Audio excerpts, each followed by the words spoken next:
Hey, greetings, everyone. Lieutenant Colonel Alan West, Senior Fellow at the Media Research Center.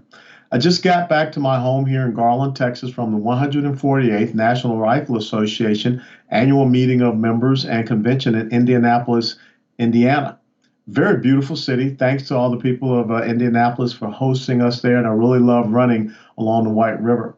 But I want to talk to you today about why do we have a Second Amendment here in the United States of America?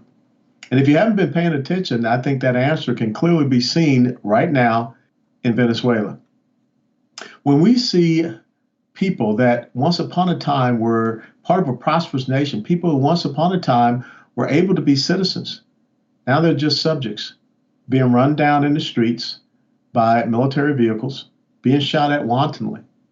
Because back in June of 2012, socialist dictator Hugo Chavez, one of the first things he did was to ban private gun ownership. See, we have a lesson in understanding why we have a Second Amendment in the United States of America. Because on April the 19th of 1775, the alert, the warning went out that the British are coming, that they're marching inland. They were heading toward Concord, Massachusetts. That was the intelligence that was garnered. Because what the British were intending to do were to destroy a weapons, ammunition, and armaments factory in Concord, Massachusetts. But on the way, they were met by a few patriots, a place called Lexington Green. See, we didn't have an army. We didn't have a federal government. We didn't even have a nation. But yet, a few people, sons of liberty, that were armed, took the field at Lexington Green and fired the shot that was heard around the world, starting our fight for liberty, for freedom, and individual rights. Because those men understood one thing: an armed individual is a citizen. An unarmed one, which is what the British were looking to implement, would just be subjects. And so when our Constitution was written and we had all of those First Amendment rights that started out our Bill of Rights, we had the freedom of religion and the free exercise thereof. We had the freedom of speech, freedom of expression, freedom of our press, the right to petition our government for redress of grievances, which means that we have a right to question our government. But the founding fathers knew that none of those rights could have any teeth unless they were backed up by muscle and the ability of the American people to be armed and resist. And that's why you have the Second Amendment.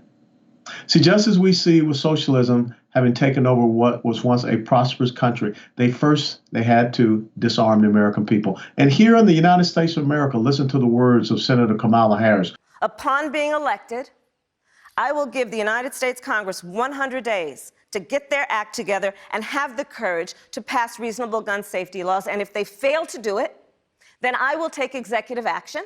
Representative Eric Swalwell, who would use the power of government, even government weaponry, against American citizens. You wrote last year, quote, "We should ban possession of military-style semi-automatic assault weapons. We should buy back such weapons from all who choose to abide by the law, and we should criminally prosecute any who choose to defy it by keeping their weapons." Criminal prosecution for keeping assault weapons.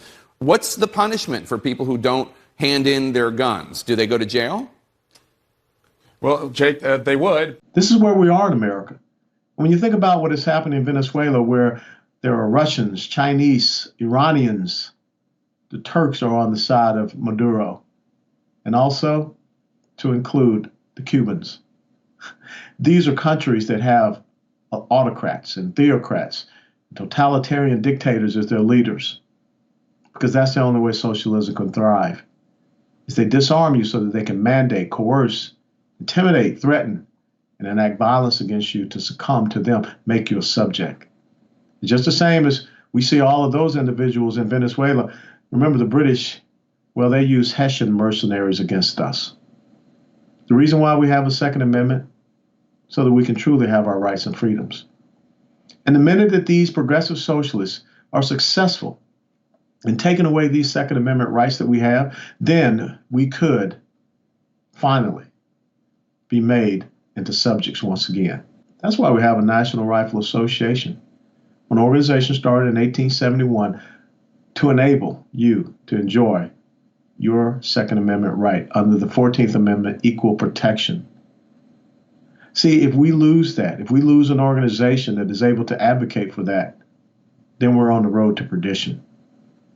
And yes, I do believe that if we don't stand steadfast and loyal, if we don't remember our history and why we have a Second Amendment, well, as the quote that is attributed to George Santayana says, those who fail to learn from history are doomed to repeat it. And just south of us, there's someone that is repeating an awful history of the totalitarianism and the tyranny of socialism, which first disarms the people.